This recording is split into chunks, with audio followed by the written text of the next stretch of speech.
Halo Sobat Book Reading 12 yang berbahagia. Jumpa lagi. Kita akan melanjutkan pembacaan buku kita, masih dengan buku Ma'rifat Sakit dan Kematian, Dari Kefanaan Menuju Keabadian, karya Haidar Bagir. Pada episode kali ini kita akan membacakan sebuah bagian yang diberi judul Sakit. Bismillahirrahmanirrahim. Al-Quran mengungkapkan bahwa semua yang menimpa kita itu datangnya dari Allah Subhanahu wa Ta'ala. Kullan yusibana illa ma kataballahu lana. Katakanlah, sekali-kali tidak ada manfaat atau mudarat yang akan menimpa kami melainkan apa yang telah ditetapkan Allah bagi kami. Quran Surah At-Taubah ayat 51.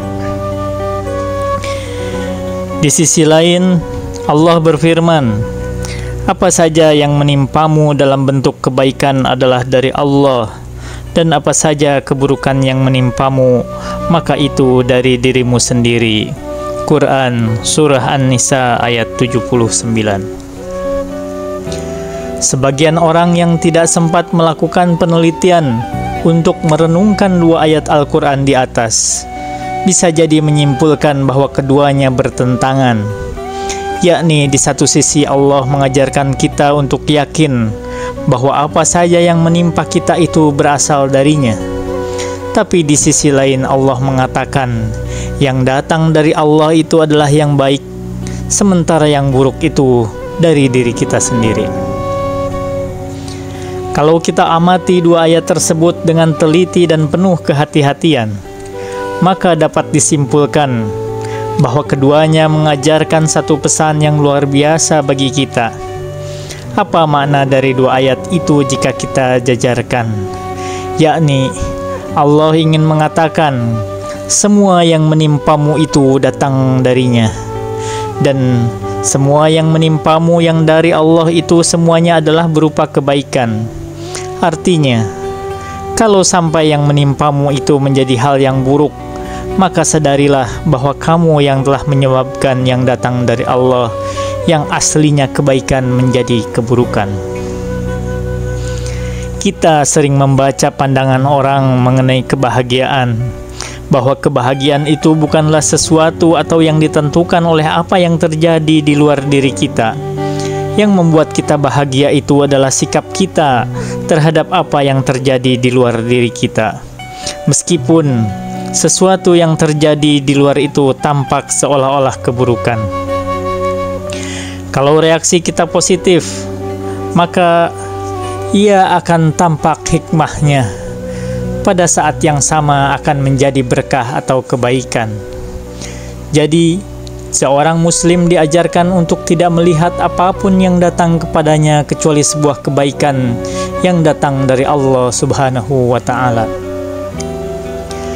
Sebelum kita lanjutkan pembahasan tentang musibah yang sebetulnya semua datangnya dari Allah dan merupakan kebaikan, kita perlu membahas sedikit apa perbedaan antara bala dan azab.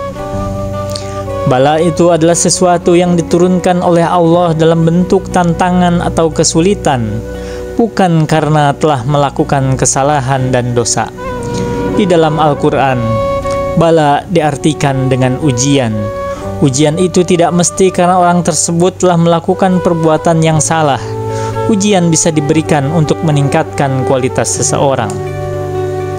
Sedangkan arti umum azab adalah siksaan atau hukuman, sehingga orang mengatakan kalau bala tidak ada hubungannya dengan dosa, sementara azab itu adalah respon Allah terhadap orang yang telah melakukan kesalahan atau dosa. Musibah dalam bahasa Indonesia itu konotasinya negatif, sedangkan dalam bahasa Arab bermakna sesuatu yang menimpa. Maknanya bersifat netral, bisa baik dan bisa juga buruk. Baca Surah An-Nisa ayat 79. Kita lihat bagaimana Al-Quran berbicara perihal ini. dalam hal hasanah, kebaikan, atau sayyi'ah, keburukan.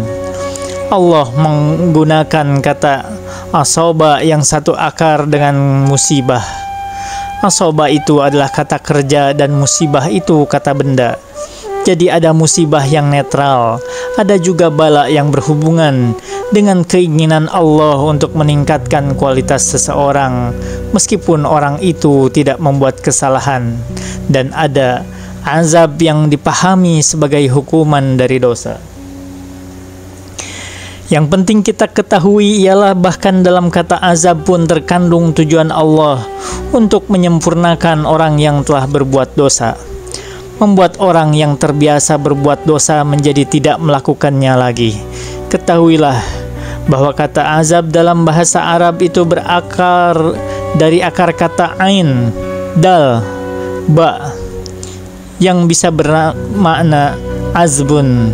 Kata azbun dipergunakan oleh Al-Quran untuk menunjuk di lautan itu ada air yang terasa manis dan membuat segar. Baca surat Al-Furqan ayat 53. Jadi meskipun azab bermakna hukuman, tapi tujuan Allah itu baik, bukan membalas dendam. Berdasarkan pemaparan di atas, baik dalam bala ataupun azab, itu pasti ada hikmahnya dan terkandung di dalamnya muatan kebaikan. Untuk itu, kita tidak perlu berdebat terlalu panjang terkait wabah, apakah bala atau azab. Bagi orang yang sudah baik, itu adalah cobaan, dan bagi orang yang sering berbuat dosa, itu adalah sebuah peringatan agar dia menyadari atas dosa-dosanya, kemudian dia bertobat kepada Allah. Maka tidak ada musibah dari Allah Subhanahu wa Ta'ala kecuali untuk kebaikan kita semua. Kembali kepada apa yang saya singgung di atas, semuanya itu tergantung respon kita. Jika reaksi kita negatif, maka akibatnya ketika kita mendapatkan bala, kualitas kita pun akan menurun. Misalnya marah-marah, putus asa, serakah, menimbun dan mementingkan diri sendiri. Kalau ini yang terjadi, maka bala menjadi buruk dan azab menjadi kutukan bagi kita. Tetapi jika kita bersikap positif, maka yang muncul adalah sikap sabar, mendekatkan diri kepada Allah. Bahkan, kalaupun musibah itu sampai mengambil ajal kita atau keluarga kita, wal-iyadzubillah, semoga Allah menjauhkan dari itu. Kita pasrah dan percaya bahwa ajal itu bisa datang melalui bentuk apapun, dan Allah Maha Bijaksana, Maha Mengetahui, Maha Pengasih, Maha Penyayang. Jika sikap seperti ini yang terpatri di dalam diri kita, maka musibah akan menjadi berkah dan kita mendapatkan hikmah dari sesuatu yang tadinya kita lihat sebagai keburukan. Berbicara soal kesehatan, seseorang baru merasakan mahalnya nilai kesehatan ketika ia sakit. Terkadang orang sehat lupa bahwa kesehatan itu merupakan salah satu karunia yang sangat berharga. Saat jatuh sakit, yakni saat kesehatan itu hilang atau berkurang, barulah kita sadar bahwa sesungguhnya semua orang harus mensyukuri kesehatan. Lalu, apakah sakit itu merupakan suatu hukuman? Apakah sakit itu tidak membawa hikmah? Apakah tidak ada sifat rahman Allah Subhanahu wa Ta'ala dalam sakit itu? Sesungguhnya Allah tidak pernah tidak memanifestasikan sifat rahman-Nya, sifat kasih sayangnya dalam situasi apapun, meski tampak buruk. Sebelumnya sudah saya jelaskan bahwa semua yang menimpa kita itu datangnya dari Allah, dan semua yang datang dari Allah adalah baik, termasuk sakit. Sakit akan membuat kita sadar bahwa kita sesungguhnya selalu bergantung kepada Sang Pencipta dan Sang Perawat kita.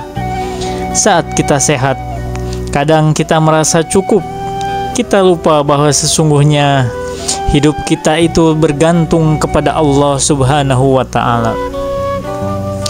Bahwa sesungguhnya semua kebaikan yang kita miliki datangnya dari Allah. Dengan sakit, kita diingatkan bahwa sebetulnya sehat yang kamu rasakan itu bukan datang dari diri sendiri. Sehat kamu itu datangnya dari yang bisa memberi kamu sakit. Sehingga sakit itu bisa menjadikan kita ingat kepadanya dan terdorong untuk mendekatinya. Dan bukan hanya itu manfaat sakit, bahkan Allah akan memanifestasikan sifat rahman-Nya ketika seseorang mendapatkan ujian berupa kesulitan, termasuk ujian sakit ini. Sakit memiliki dua hikmah. Pertama, kita akan dekat dengan Allah Subhanahu wa Ta'ala. Kita mendekat, Allah pun mendekat kepada kita.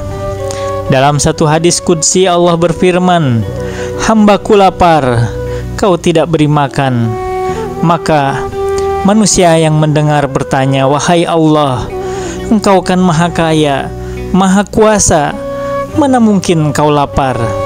"Ya," kata Allah, "ketika hambaku lapar, kamu tidak memberinya makan. Padahal kalau kamu beri makan, kamu akan dapati aku ada di sisi orang yang kelaparan itu."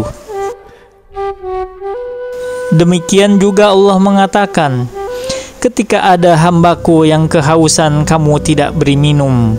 Padahal kamu beri minum, akan kau dapati aku ada di sisi orang yang kehausan itu." Kemudian Allah juga mengatakan lagi, "Hambaku sakit dan kamu tidak mengurusnya. Padahal kalau kamu urus hambaku yang sakit itu, maka kamu akan bertemu denganku, karena aku ada di sisi orang yang sakit." Jadi, orang sakit itu dekat kepada Allah Subhanahu wa Ta'ala. Jadi jika kita sakit, kita bersikap sabar dalam menerimanya. Itu akan membuka jalan bagi kita untuk bisa bertemu dengan Allah Subhanahu wa Ta'ala. Bukankah pada saat itu Allah mendekat dengan kita yang sedang sakit? Hikmah sakit yang kedua ialah memberi sakit adalah cara Allah untuk menghapus dosa-dosa kita. Dalam sebuah hadis disebutkan, tidaklah seseorang yang beriman itu jarinya tertusuk duri kecuali Allah mengampuni dosanya akibat sakit yang dia derita karena tertusuk duri itu. Kalau tertusuk duri saja bisa menjadi wasilah atau perantara pengampunan dosa-dosa kita oleh Allah, apalagi sakit yang lebih berat.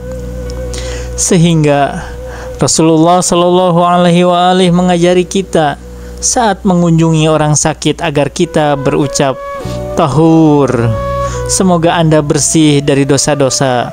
Tahur, semoga Anda bersih dari dosa-dosa. Tahur, semoga Anda bersih dari dosa-dosa." Karena jika diterima dengan penuh kesabaran dan penuh ridha, rela, suka dan senang hati, sakit akan menjadi pembakar dosa-dosa kita. Kita sejak kecil diajari bahwa kehidupan di dunia ini hanya singkat dan menipu, hanya main-main dan senda gurau. Baca surah Al-An'am ayat 32 dan surah Al-Ankabut ayat 64. Kenyataannya, begitulah hidup. Penuh kegiatan menghibur diri remeh-temeh, tidak memiliki kedalaman keseriusan, padahal itu semuanya bersifat segera berlalu saja, tanpa menimbulkan kesan atau dampak yang bermakna. Akibatnya, kebahagiaan selalu berkelit dari kita. Sebentar kita gembira, selebihnya kita mengalami kehampaan jiwa. Kita lupa bahwa ada sesuatu yang lebih tinggi dan lebih luhur dari kehidupan dan cara hidup sebagai serba dunia yang selama ini kita jalani. Tapi sadar ataupun tidak, kita tetap saja menganggap episode kehidupan dunia sebagai kehidupan yang amat penting, kalau tak malah lebih penting bagi kita,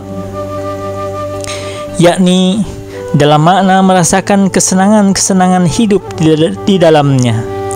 Memang, agama tak melarang kita menikmati kesenangan-kesenangan dunia, tapi biasanya agama melihat kesenangan-kesenangan itu sebagaimana semua kesibukan kita di dunia, sebagai persiapan saja agar kita bisa berbekal buat akhirat kita. Nabi Muhammad SAW bersabda, kehidupan di dunia adalah ladang, tempat kita mengumpulkan bekal bagi kehidupan akhirat kita. Imam Al-Ghazali membuka bukunya yang berjudul Kimia As-Sa'adah dengan meluruskan kesalahan kita memaknai dosa sapu jagat. Tuhan pemelihara kami, anugerahilah kami hasanah, segala yang baik di dunia dan hasanah di akhirat, dan peliharalah kami dari azab neraka. Quran Surah Al-Baqarah 201. Sebagian orang, kata Imam Al-Ghazali, memahami doa itu sebagai hampir-hampir mengajarkan bahwa kita perlu melihat kebaikan kehidupan dunia sebagai sejajar dengan kehidupan akhirat, bahwa di dunia ini kita juga harus mengejar kebahagiaan, tepatnya kenikmatan. Salah, kata Imam Al-Ghazali. Doa itu maknanya agar kita dapat menggunakan kehidupan dunia kita untuk mempersiapkan bekal bagi akhirat nanti. Dan lebih dari itu, bukan saja dunia tidak penting, bahkan harus dihindari.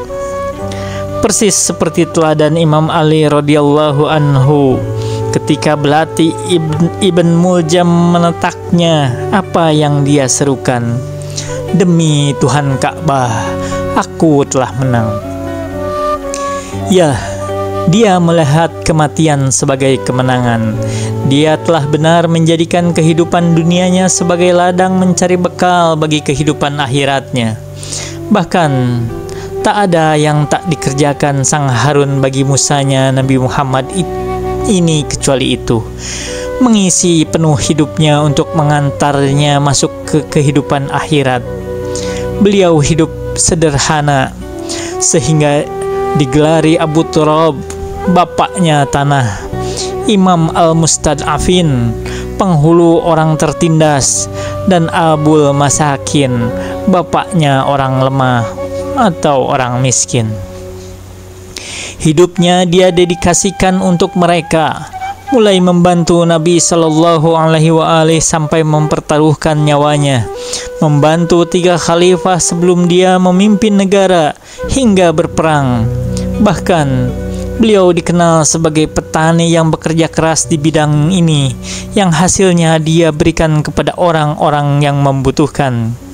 Tapi orang yang sama ini juga pernah kita dengar menyeru, dunia, pergi sana, tipu orang selainku, telah kutalak 3 kau. Apakah dengan demikian Allah menyuruh kita untuk hidup sengsara di dunia? Tentu tidak. Allah membolehkan kita untuk menikmati dunia secukupnya dan tanpa berlebih-lebihan, baik itu kenikmatan fisik maupun psikologis. Tapi semuanya itu hendaknya sebatas menjadikan fisik dan jiwa kita merasakan kenyamanan, agar dengan itu kita bisa menjalankan fungsi kita sebagai khalifah Allah dengan memberikan kontribusi sebesar-besarnya kepada semua makhluk Allah. Nabi mengatakan, makanlah, minumlah, dan bersedekahlah kamu, tapi jangan berlebihan. Imam Ali juga pernah dikutip Imam Al-Ghazali yang pernah mengatakan, hati yang kurang rehat akan mati. Artinya, puaskan tubuh dan jiwamu secukupnya agar kuat dan siap untuk beramal kebaikan, amal saleh. Allah Subhanahu wa ta'ala berfirman, dan carilah pada apa yang telah dikaruniakan Allah kepadamu, yaitu kehidupan, kebahagiaan akhirat, dan jangan lupa porsimu dari kehidupan dunia. Quran Surah Al-Qasas ayat 77. Mencari karunia Allah boleh, bahkan harus. Menikmati kesenangan dunia juga boleh, asal tidak berlebihan. Lalu, orientasikan semuanya itu untuk mengajar kebahagiaan hidup di akhirat. Ya, manusia diciptakan bukan untuk kehidupan dunia. Manusia diciptakan untuk kehidupan akhirat. Dunia adalah tempat beramal bagi akhirat kita. Dan tiadalah kehidupan di dunia ini selain dari main-main dan senda gurau belaka. Dan sungguh kampung akhirat itu lebih baik bagi orang-orang yang bertakwa. Maka tidakkah kamu memahaminya? Quran Surah Al-An'am ayat 32. Wa ma taufiqi illa billah, alaihi tawakkaltu wa ilaihi unib. Wassalamualaikum warahmatullahi wabarakatuh.